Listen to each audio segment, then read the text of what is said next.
How to care for Anthurium warocqueanum. The Anthurium warocqueanum, also known as the Queen Anthurium, is a stunning plant prized for its large, velvety, heart-shaped leaves. Here's how to care for it to keep it thriving indoors. Light. Bright, indirect light. Anthurium warocqueanum prefers bright, indirect light. Avoid harsh direct sunlight, especially during the afternoon, as this can scorch the leaves. A location near a window, with sheer curtains or dappled sunlight filtering through trees is ideal. Watering. Moist but not soggy. Aim for consistently moist soil, but not waterlogged. Unlike some anthuriums, Queen Anthuriums can tolerate drying out slightly more between waterings. Here's a good approach. Check the soil moisture regularly. Stick your finger into the top inch of soil. If it feels dry to the touch, it's time to water. Water deeply when watering, allowing excess water to drain freely from the pot. Avoid leaving the plants sitting in water. Humidity. High humidity preferred. Anthurium warocqueanum thrives in high humidity levels around 60% or more. This can be a challenge in drier climates. Here are some ways to increase humidity. Use a pebble tray filled with water placed under the pot. Ensure the pot sits above the water level. Group plants together to create a humid microclimate. Run a humidifier near your plant. Mist the leaves regularly with filtered or distilled water. Avoid excessive misting, which can encourage fungal diseases. Temperature. Warm temperatures. Maintain a warm temperature range between 65 degrees Fahrenheit and 85 degrees Fahrenheit, 18 degrees Celsius and 30 degrees Celsius. Protect your Anthurium warocqueanum from cold drafts and sudden temperature fluctuations. Soil and potting. Well-draining potting mix. Use a well-draining potting mix that allows for aeration. Here are two options. Aeroid mix. A commercially available aeroid mix specifically formulated for plants like anthuriums is a good choice. DIY mix. Create your own mix using equal parts potting soil, perlite, and orchid bark. This will provide good drainage and aeration. Potting considerations. Choose a pot with drainage holes that is slightly larger than the root ball of your plant. Terracotta pots can be a good option as they allow for better breathability. Fertilizing.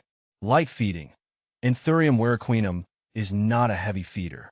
You can fertilize it monthly during spring and summer with a diluted balanced fertilizer or a fertilizer specifically formulated for aeroids. However, fertilizing is not essential for healthy growth. Additional tips. Wipe the leaves occasionally with a damp cloth to remove dust and improve light absorption. Use filtered or distilled water whenever possible, as Anthurium warocqueanum is sensitive to minerals in tap water. Brown leaf tips can be a sign of low humidity, underwatering, or mineral buildup from tap water. Avoid harsh chemicals or furniture polish near your plant. Anthurium Warocqueanum Dark Form versus green. For the longest time, I craved the drama of the dark form Anthurium. Its deep, almost black leaves felt sophisticated and mysterious. I finally snagged one, and let me tell you, it's stunning. The leaves are velvety soft, and the contrast with the white veins is incredible. But here's the thing, it feels a bit moody. It needs very bright, indirect light to maintain that darkness. And even then, some new leaves come in a touch greener. Don't get me wrong, I love it. But then I enter the world of the green form Anthurium. This one is a breath of fresh air. Its leaves are a lush, deep green, and they seem to catch the light in a way the dark form doesn't. It feels more forgiving light-wise, too. Maybe it's not quite as dramatic, but it brings a whole different kind of jungle vibe to my plant shelf. Now, I find myself constantly moving them around, trying to decide which one I like better. It's a good problem to have, right? How to propagate Anthurium warocqueanum. Propagation of Anthurium warocqueanum is typically done through division or stem cuttings. For division, carefully remove the plant from its pot and separate a section with roots and leaves, then plant it in a new pot with fresh potting mix. For stem cuttings, cut a healthy stem with at least one node and some aerial roots, then plant it in a moist, well-draining mix. Keep the cutting in a warm, humid environment until it establishes roots and new growth appears. How to root Anthurium warocqueanum. To root Anthurium warocqueanum, take a cutting with at least one node and some aerial roots.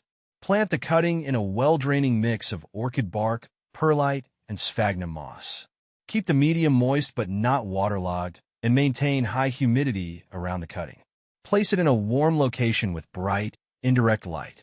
A propagation box or plastic bag can help maintain humidity. Roots should develop within a few weeks to a couple of months. Is Anthurium Warocqueanum a climber?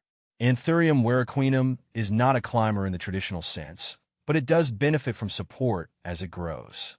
Its long, pendant leaves can be supported by a moss pole or other structure to mimic its natural habitat, where it grows as an epiphyte on trees. Providing support helps the plant grow healthier and display its impressive foliage better. Why is Anthurium Warocqueanum so expensive? Anthurium Warocqueanum is expensive due to its rarity, slow growth rate, and specific care requirements. It is highly sought after by collectors for its unique, striking foliage, which features long, velvety leaves with prominent veins. Additionally, it requires high humidity and careful maintenance to thrive, making it less accessible to casual gardeners. Limited availability and high demand contribute to its high price.